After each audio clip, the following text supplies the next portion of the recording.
त्या न्यायालय असं म्हणतंय की याच्यात कुठेही पुरावा दिसत नाही पैसे मागितलेला, पैशाला हात लावलेला नाही. उलट तक्रारदार आणि तो जो शाहिद इनामदार आहे, त्या दोघांवर आणि पोलिसांवर गंभीर ताशेरे त्यांनी ओढलेले आहेत. एवढंच नाही तर ह्या विराज शिंदेच्या या तक्रारीवरनं पोलिसांनी माझ्यावर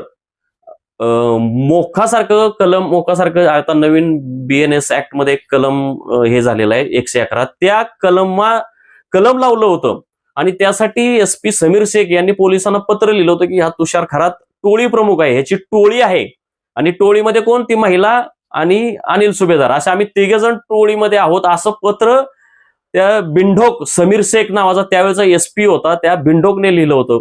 आणि कशामुळे लिहिलं होतं तर हा बदमाश विराज शिंदे सारखा बावळट मूर्ख त्याने त्याच्या त्या तक्रारीवरून लिहिलं होतं. आणि बांधवांनो, मी तुम्हाला सांगतो, मी गेले 25 वर्ष पत्रकारिता मुंबईत करतो.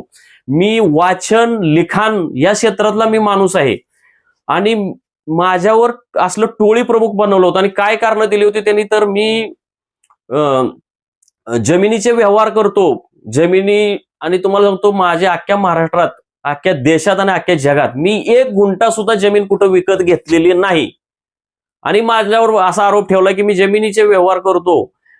आणि ते 111 कलमामध्ये काय काय कुठल्या गुन्ह्यासाठी 111 कलम आहे तेही नमूद केलं होतं. म्हणजे अंमली पदार्थांची तस्करी करणे, वेश्या व्यवसाय करणे, महिलांना वेश्या व्यवसायामध्ये आणणे, त्याच्यानंतर मर्डर, खून, दरोडे घालणे, असलं कलम माझ्यावर लावलं होतं, त्या महिलेवर लावलं होतं कुणाच्या सांगण्यावरून. तर ह्या विराज शिंदेच्या तक्रारीवरून ते लावलं गेलेलं होतं कलम.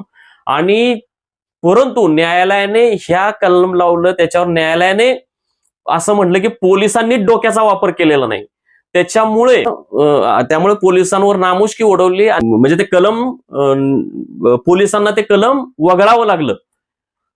मग कल्पना करा की हा विराज शिंदे माणूस किती संविधान विरोधी, किती लोकशाही विरोधी, किती.